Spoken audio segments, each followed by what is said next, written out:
SCANY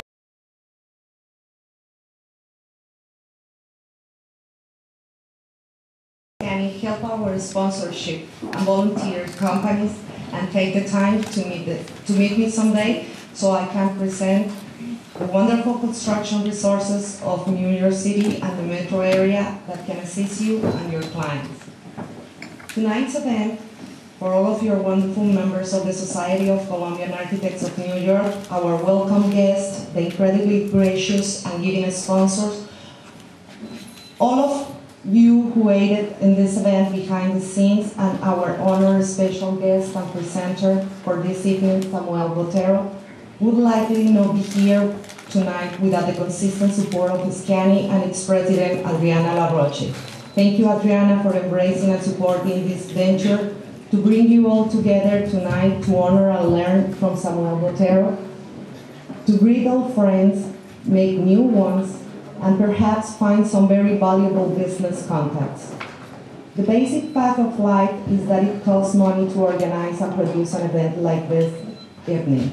It takes volunteers from within outside of SCANY, but we wouldn't need volunteers if the 6 sponsors didn't provide the enormous benefits of dollars and services that made this evening possible.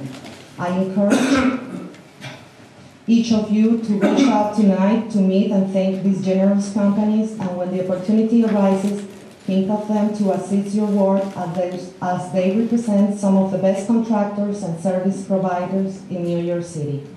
Within your program, you can read more about these sponsors. However, for now, I want to thank the LMA Group and its president in attendance this evening, Lee Manners, Olivera Contracting Incorporated, and its chief operating officers and head of construction operations, Larry Olivera and his associates, Anthony Bonspastor and Stephen Allen, principals of R.C. Russell, in attendance this evening. Spoke & Company with its president, Fernando Rogelio Guerra, Arista Air Conditioning Corporation and their guest, AFNY, Architectural Sculpture and Restoration.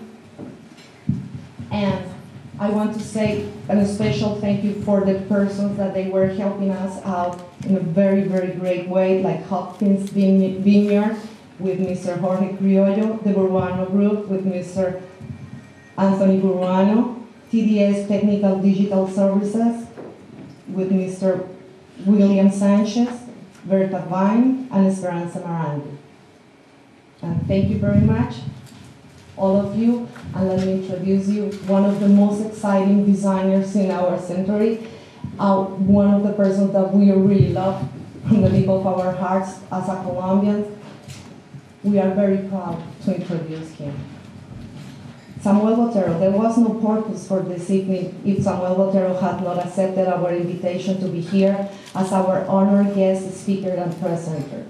Sam Botero, as you all are aware by being here tonight, is one of the truly great and internationally recognized designers.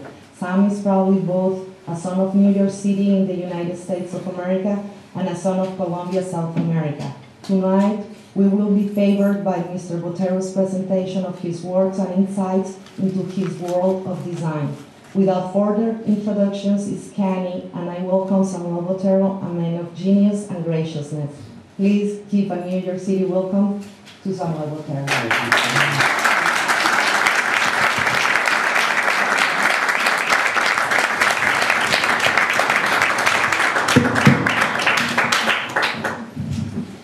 So, if anybody wants to throw eggs or tomatoes or anything, I'm prepared. If you want to throw shoes, make sure they're 12.5 and very good quality. And thank you. It's a great honor to be here. I'm really moved by the fact that I'm asked to be part of such an event as this and an association like this. I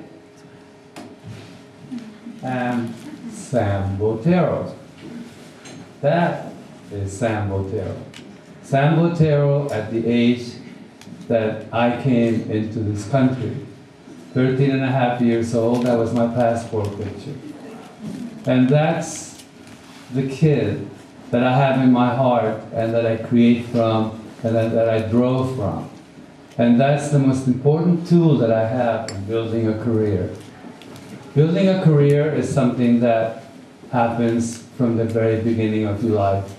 You have to know yourself. You have to look back on who you are, who you were. What made you happy when you were a child? What makes you happy now? What are the things that excite you? There's a story that my mom tells me about when a priest needed to make a phone call, and I remember this so clearly. I was 5 years old. He knocked on the door and my mother opened the door for him, and of course she let him in. She drew him to the living room and she had a coat rack by the door. The priest put his hat on the top hook and opened the cigar, put the ring on a little tray that was on the coat rack. They went to the room, I stayed there, I went and I got a chair, I climbed up and I got the hat, and I put the ring on. I was out playing with the hat and the ring. The priest came out and he said, "Oh, Samuelito, you want to be a priest?" And I said, "No, I want to be the Pope." Well, that kind of says it all. It set the tone. The thing is that we all have talents, we all have our inner self, and some of us bury them more and bury them more, and we don't get to them.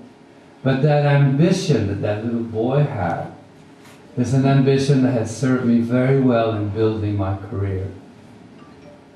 Time goes on, my mother and my father separate. She, as a single woman, goes to Bogota, struggles. She was trained to be a housewife. Now all of a sudden she has to make a living. We're living in a boarding house in Bogota, in La Avenida Cuarta, the 4th Avenue.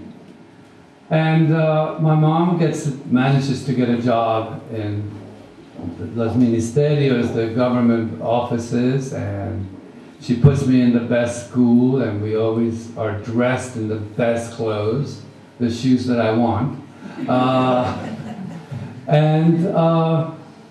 You know, she's struggling. It's hard. It's hard for her, and I see this. And my school bus goes to the presidential palace, which was el Palacio de Nariño at that time. And I wanted to go in there. I wanted to go in there for 2 reasons. One reason is that I thought I could help my mom if I met the president, and I asked him for help.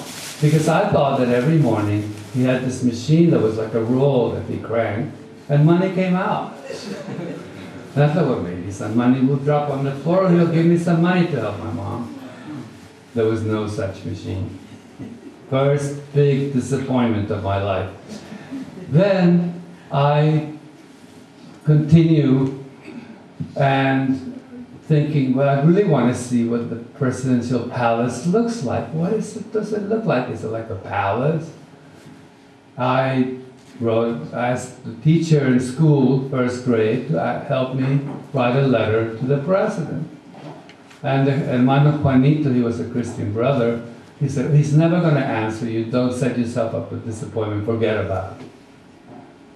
Well, that's another lesson in building a career. Watch who you listen to.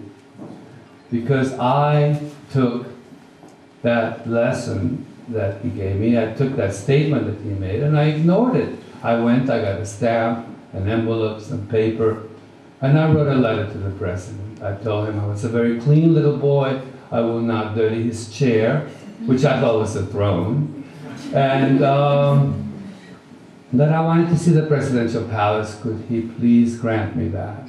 And I put the address of our boarding house. About 2 weeks later, my mom comes home, and she finds 2 letters with the presidential seal. One from the president giving me an audition, and the other one from my mother congratulating her on me.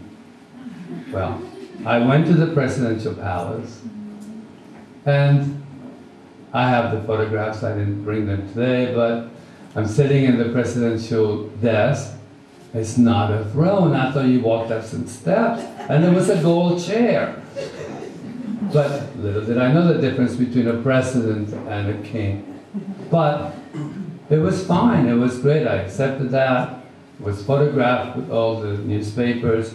Presidente Urdaneta Arbeláez, who was the president, and was a lovely person, but a very short little man. And I was a very tall little boy. So there's a picture of me standing with the president, and we're almost the same height. But conclusion is, I got a tour of the palace, and I never forgot details. I noticed things that children don't notice. Why was I interested in that? I didn't even know it.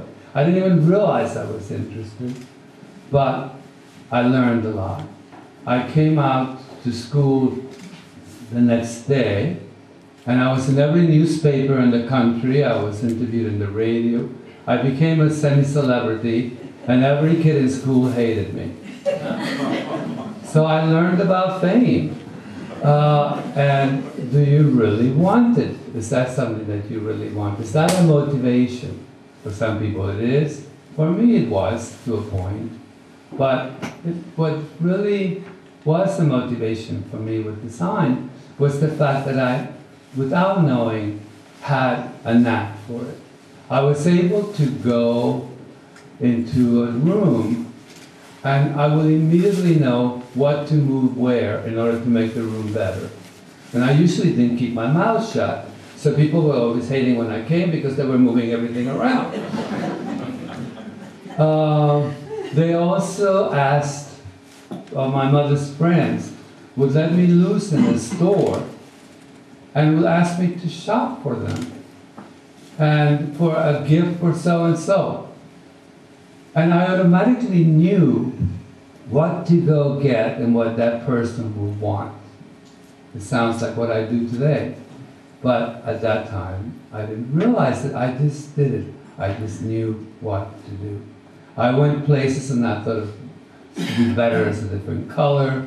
I remember that they had just finished the renovation of the salt mines of the cathedral that they put there. And they showed a photograph in a newspaper, and there were plaster saints with colors. And I remember saying, why didn't they make saints out of salt? It would have been so much better. And you know what? I was right. It would have been much better.